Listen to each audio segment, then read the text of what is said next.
Sean todos bienvenidos una vez más a su espacio Onda Radiactiva, su podcast donde hablamos de la radiología de una manera diferente. Quien les habla, su fiel servidor, Junior Jiménez. Y su amigo Francis Castro, de Academia Radiológica. Bienvenidos. Este programa llega a ustedes gracias a el balón intragástrico Oval Silhouette, un programa para la pérdida de peso eficaz sin cirugía. Excelente. Estamos aquí como cada viernes, ¿verdad?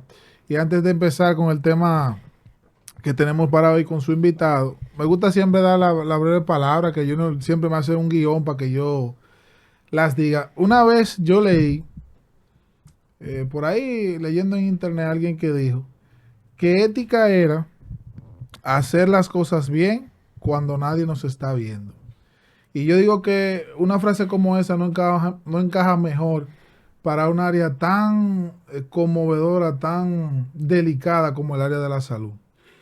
A veces nosotros nos empeñamos en querer hacer la cosa bien solo si tenemos los ojos del supervisor encima, o si tenemos los ojos del médico encima, o los que trabajan directamente con el médico en la sala. Y no necesariamente tiene que ser así. Siempre hay que pensar que en algún momento, que no sea ese, a usted le tocará ser el paciente. Y usted no va a querer que en ningún momento se invente con la vida de usted. Y recuerden siempre que el error o cualquier error que se cometa en esta área de salud, específicamente en imágenes médicas, puede comprometer la vida de alguien. Y eso siempre hay que tenerlo pendiente. ¿No es así, Junior? Efectivamente, ni más puntual. Entonces, hoy tenemos un invitado sumamente especial. Hoy vamos a hablar de varios temas, incluyendo un tema muy interesante sobre la investigación en radiología. Yo soy un abanderado de que donde no se investiga no se desarrolla. Y para que esta carrera, hablando del técnico radiólogo en República Dominicana, pueda avanzar y pueda seguir desarrollándose, hay que investigar. Y para eso hoy traemos una persona que conoce muy bien de ese tema, ¿verdad que sí? Claro que sí. Además de súper especial, una persona muy destacada en el área de radiología. Eso es así. Tenemos al profesor Fausto Antonio Suriel. Vamos a recibirlo con un fuerte aplauso, claro que sí. Muchas gracias por darme la oportunidad de compartir con ustedes en este escenario que ustedes trabajan y que empecé a ver en estos días. Ay, qué bueno. Maestro, sí, no por ser lambón, pero usted, gente como usted engalana este espacio. ¿Usted sabía eso? Muchísimas gracias. Vamos a engalanarlo más. ¿Es verdad? Claro. El profesor Fausto Suriel es licenciado en imágenes médicas. Sí. Es licenciado en psicología. Pero además tiene 4 maestrías. O sea, un licenciado en imágenes con 4 maestrías. Con 4 maestrías. Ay, papá. Una maestría en investigación. Una maestría en docencia y gestión universitaria. Una maestría en gestión hospitalaria. Y además una en terapia familiar y de pareja. Oh, mira qué bien. No solo eso, actualmente cursa un doctorado. O sea, que aparte de todo eso, doctor. Maestro, pero ¿y cuántos años que usted tiene? Usted tiene como 85 años. Unos cuantos más que ustedes. Está entre 20 y 80 años. Oh, chequeame esa casilla ahí. Como que los estudios suyos no me encajan como con tanto estudio. Ahora, la siguen engalanando. Cargos que ocupa director de la Escuela de Imágenes Médicas de la Universidad Católica Santo Domingo. Sí, eso es así. Y además, coordinador de la maestría de investigación. Y además, asesor de metodología de tesis de posgrado, ni siquiera de grado. En la misma universidad. En la misma universidad. Sí. No, y en otras. Entonces, es un licenciado en imágenes médicas que ha roto los esquemas. Claro que sí. Fíjense que la semana pasada, hace unos videos pasados, trajimos un licenciado en imágenes que tenía ya experiencia en investigación científica. Hoy traemos otro personaje licenciado en imágenes también, que se ha desarrollado en varias áreas colaterales y también dentro de la misma área de la salud y de la investigación, ¿verdad? Efectivamente. Entonces, profesor, comenzamos con usted. ¿Quién es Fausto Antonio Suriel? ¿Quién es? Como persona, fuera de todo lo que dijimos que ha engalanado su perfil profesional. Bueno, pues, ¿quién soy yo sin todos esos títulos que tú has mencionado? Como estábamos hablando antes, una persona que viene de una familia que se ha preocupado por la educación, que vinieron del Cibao sin tener económicamente mucho, pero sí tenían mucho mucho deseo de trabajar y de progresar y de darle a sus hijos una educación suficiente para que le brinde a la sociedad el servicio que ésta merece por todo lo que para nuestro país eso significa. Mire, Así es. excelente, Excelente, muy excelente, bien. excelente. Y creo que usted aprovechó por demás esa oportunidad que le han brindado sus padres en cuanto a la educación se refiere. Sí, no Y les he quedado mal en eso. qué bueno. Díganme una cosa, porque aparte de que vemos que usted ha desarrollado ya ciertos temas, aparte de la radiología, pero ¿qué le motivó de primera instancia? Me imagino que fue su primera carrera, la radiología. O sea, ¿qué le hizo llegar a usted a la radiología? ¿Qué le motivó? Sí, fíjate, yo empecé a finales ya del siglo pasado, 98, 99, 2000. Suena como lejos eso. Entonces, en ese tiempo nosotros veíamos bastante joven, estaban generalizándose el uso de tomografía, de equipos de rayos X, y bueno, era algo que uno como joven piensa que eso es novedoso, que trae muchas oportunidades, y entonces decidí en ingresar en la UAS, en el técnico radiólogo, y entonces ahí entonces ya todo como que fue dándose, todo fue tomando Forma. forma. Porque en un primer momento yo no deseaba, no buscaba ser maestro, no buscaba ciertas cosas, pero que luego fueron dándose. De ahí entonces, en ese momento no existía la licenciatura en imágenes médicas y como no existía, solamente hice el técnico y trabajé unos años. Trabajé en el Robert Reed y trabajé en Semadoja posteriormente. Luego entonces decidí hacer la licenciatura cuando inició en la Universidad Católica, creo que soy de la tercera promoción. Oh, excelente. Y entonces ya después que uno adquiere grado de licenciatura, entonces se abren otros, como cuando uno está en videojuegos, se abren otros mundos. Entonces ya tú tienes la oportunidad de trabajar o sea, de hacer maestrías, de hacer especialidades. Y entonces eso te va abriendo otros espacios en los que tú puedes desarrollarse. Pero mi filosofía en general siempre ha sido que somos seres inacabados en el sentido de la formación. Y entonces eso siempre me ha llevado y sigue llevándome y de seguro va a seguir haciéndolo, probablemente por el resto de mi vida, a formarme en otras áreas que me han permitido conocer personas, tener conocimientos generales, conocimientos de cultura general, que eso ayuda bastante para uno tener una visión mucho más acabada de la realidad del mundo, de cómo abordar los problemas, de cómo lo hacen otras personas. Y entonces creo que eso ha sido una oportunidad que hay que siempre aprovecharla de estudiar. Y me imagino que estudiando otras áreas ha podido extrapolar esas informaciones o ese conocimiento al área de imágenes. Sí, sí, por supuesto. Te voy a poner el caso de, bueno, estudié psicología clínica y estudié terapia familiar y de pareja. Y dirán, bueno, ¿y en qué se parece psicología clínica y terapia familiar y de pareja? Bueno, la psicología puede ser transversal a muchas áreas, es decir, los conocimientos de psicología yo lo puedo aplicar en diversas cuestiones. Por ejemplo, cuando te llega un paciente claustrofóbico, tú sabes qué está pasando Excelente. en su mente. Los pacientes te llegan bajo una condición de vulnerabilidad, no solamente física, sino también psicológica. Y entonces eso te ayuda a comprender mejor. Y la maestría en terapia familiar y de pareja, que dirán ustedes, mucho menos tiene que ver, pues sí. La terapia familiar se trata de las teorías sistémicas aplicadas a la familia. Y la teoría sistémica es general y te ayuda a entender el mundo no como una unidad o de unidades independientes, sino de un todo que cuando pasa algo en un lugar, eso afecta a otro.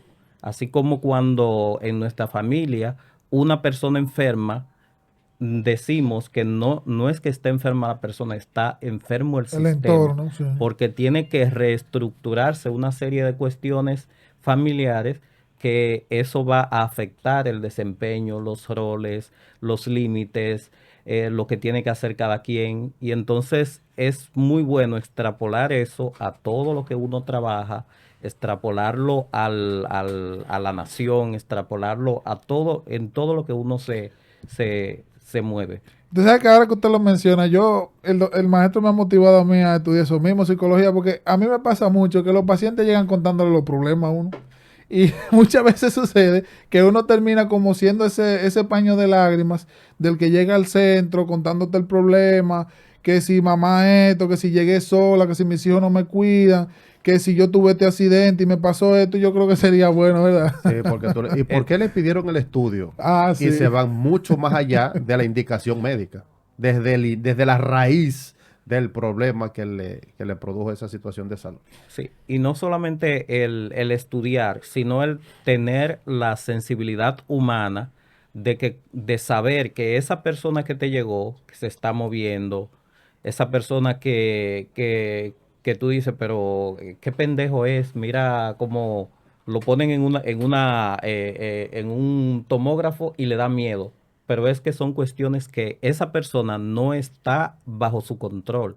Son cuestiones que Sola. se escapan de su, de Bueno, su, y de sus manos. fíjate que en la misma línea de la psicología, yo tuve la oportunidad de presentar una exposición, una ponencia, ahí en una de las jornadas científicas de CEDIMAT, y fue justamente el manejo de la inteligencia emocional en los servicios de radiodiagnóstico.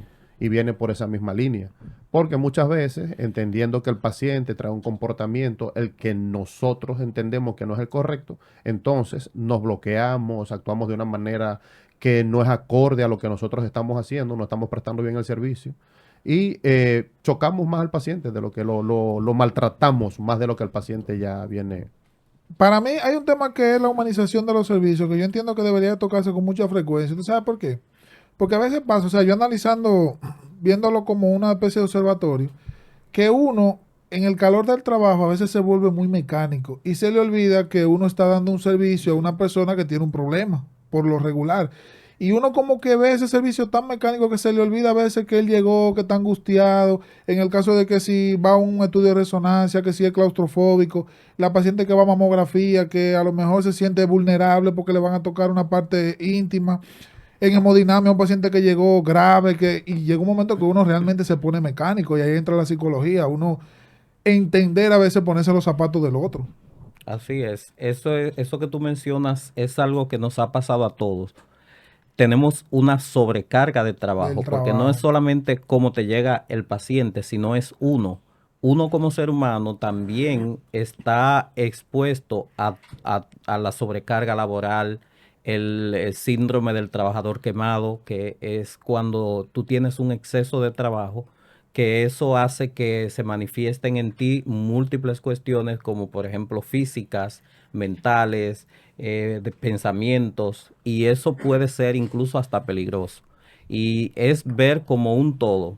Todos hemos pasado por la situación de tener una sala de espera llena de pacientes y nosotros extralimitarnos en no ver a la persona como un ser humano, sino como si estuviéramos en una fábrica. Como un producto para salir de Sí, él. Llegó y se exacto. fue. Producción, exacto. Y una cosa, ya que usted mencionó que me imagino que en tanto tiempo ya ejerciendo radiología, ha pasado por varias etapas, ha visto mucho.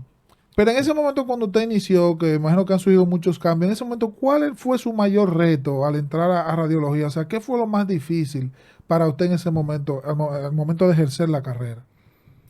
Lo más difícil, bueno, ¿qué te diría? Difícil, no diría, sino interesante. Cuando yo empecé, tú sabes que uno empieza sin mucha experiencia y sin mucho conocimiento, aunque tú sepas hacer un estudio, pero tú no tienes un dominio, por ejemplo, de cómo se producen los rayos X, cómo interacciona la radiación con la materia, cómo se forma esa imagen. Entonces, eso me daba mucha curiosidad y me dije para mis adentros, yo tengo que saber cómo funcionan estos aparatos que yo estoy ya utilizando y eso era el motor que me llevaba a siempre estar estudiando y seguir buscando y lo que me ha permitido ya desarrollarme. Mira qué bien. Y dentro de todo eso, comparando, por ejemplo, el estudiar radiología en ese momento y tal vez ahora como docente, ¿qué cambios usted ha visto en el aprendizaje desde ese momento hasta la fecha que sea significativo? O sea, ¿qué usted ha visto? Cuando yo estudiaba, lo que se hacía era esto y se veía esto, y ahora yo veo que lo que se ve es tal cosa, comparándolo con ese momento. Sí, yo diría que el desarrollo de la tecnología ha facilitado el trabajo del técnico radiólogo. Cuando yo empecé utilizábamos reveladoras automáticas, que en ese entonces era lo más avanzado. El famoso cuarto oscuro. El cuarto oscuro, exacto. Teníamos que cambiar químicos, teníamos que ser más precisos en el conocimiento, por ejemplo, de las técnicas, el kilovoltaje, miliamperaje y tiempo. Si tú te equivocabas, la radiografía salía o subexpuesta o sobreexpuesta. Entonces, tú tenías que tener un dominio mayor de los parámetros que utilizabas. Hoy en día no es que tú no tienes que hacerlo, pero tienes un rango mucho mayor de un margen mayor de error. Y eso te permite una radiografía, tú darle ciertos ajustes de brillo y de intensidad. Sin tener que repetirlo. Sí, sin tener que repetirla. Eso favorece bastante y de hecho es algo que me gusta mucho de esta época y es que tú tienes más facilidad de hacer un mejor trabajo. Además, los tomógrafos han mejorado bastante. Cuando yo empecé a trabajar era con un tomógrafo de un solo detector y era mucho más lento el proceso. Hoy en día tenemos los multidetectores y además tenemos una capacidad de computación mayor, lo que permite realizar, de hecho ya ni le decimos tomografía axial, le decimos tomografía computarizada, porque ya tú puedes tener los tres planos, el axial, sagital, coronal o cualquier oblicuo, sin importar cómo tú lo tomes. Antes teníamos, por ejemplo, para hacer una coronal de senos paranasales, que posicionar al paciente en una posición muy incómoda para que el tomógrafo que era axial tomara los cortes como si fuera axial, pero desde un plano que los cortes salieran coronales. Ya hoy en día muy incómoda esa no, posición para el paciente. sí, Demasiado. muy incómoda. Gracias a Dios todo eso ya está resuelto con la computación. Profesor, y usted que ha leído, tiene una trayectoria académica bastante interesante, ¿ha existido o existe un mentor que le haya impulsado a usted a avanzar más desde la década pasada, desde el siglo pasado, como usted dijo? Sí, sí. Finales del siglo pasado. Finales del siglo Sí. pasado, como usted dijo. ¿Hay un mentor que le ha sido el motor, que le ha impulsado a llegar a lo que es hoy día? Uno no, muchísimos. Muchísimos maestros, compañeros de trabajo. Te puedo mencionar que yo me desarrollé, puedo decir, en el área de imágenes en Semadoja, que es un centro bastante bueno en ese sentido. Mis compañeros fueron excelentes. Cruzita, Edwin, Maura, Dorca. Espérese, Se me van a olvidar algunos. Por- ¿Esos fueron quién tuyos? Sí, son parte de mis mentores con quienes yo aprendí, quienes me acogieron, me enseñaron, hemos trabajado y Mire, somos ya pero usted más le dejó caer que la cédula a compañeros. esa gente porque yo también aprendí con ellos. Yo pensé que usted era compañero de Sí, ellos. sí. Sí, compañero de ellos. Ah, qué bien. Sí, sí. Yo también aprendí con muchos de Porque ellos. uno empieza, cuando tú empiezas, eso pasa en todas las carreras, tú no entras sabiéndolo todo. Ah, sí, Tú te gradúas de médico, tú no eres cirujano. Tú te gradúas de arquitectura, tú no haces quizá una torre, una torre de 100 pisos, por lo menos no solo, quizá puedas ayudar. Y así pasa en todas las carreras y esta no es la excepción. Tú tienes que seguir formándote porque no eres un profesional acabado todavía. Y por eso la formación requiere investigación, porque Allá el vamos. conocimiento se produce, constantemente lo estamos revisando. Escúcheme que lo interrumpo. Usted sabe que una de las cosas que le dije a Junior que quería aprovechar su visita es para hablar del tema de investigación. Y lo digo porque yo siento, o sea, una percepción mía de que lo que trabajamos en el área de radiología, a nivel técnico, subestimamos mucho el tema de la investigación. O sea, como que uno no le da esa importancia que amerita, y como le decía ahorita hablando fuera de cámara, para mí el que no investiga no se desarrolla. Una de las preguntas que le tengo es, ¿por qué usted entiende que sea importante que los técnicos se involucren en la investigación? Fíjate, muy buena pregunta. Fíjate que nosotros como una carrera, vamos a decir, novedosa, relativamente nueva, eh, es- trabajamos por muchos, o sea, por poner la carrera a un cierto nivel. Entonces, ¿qué sucede? La carrera tiene que irse desarrollando. ¿Y cómo se desarrolla la carrera?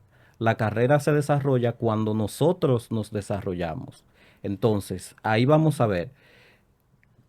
¿Cuál es el papel de la investigación? La investigación es la que nos da el acceso al conocimiento.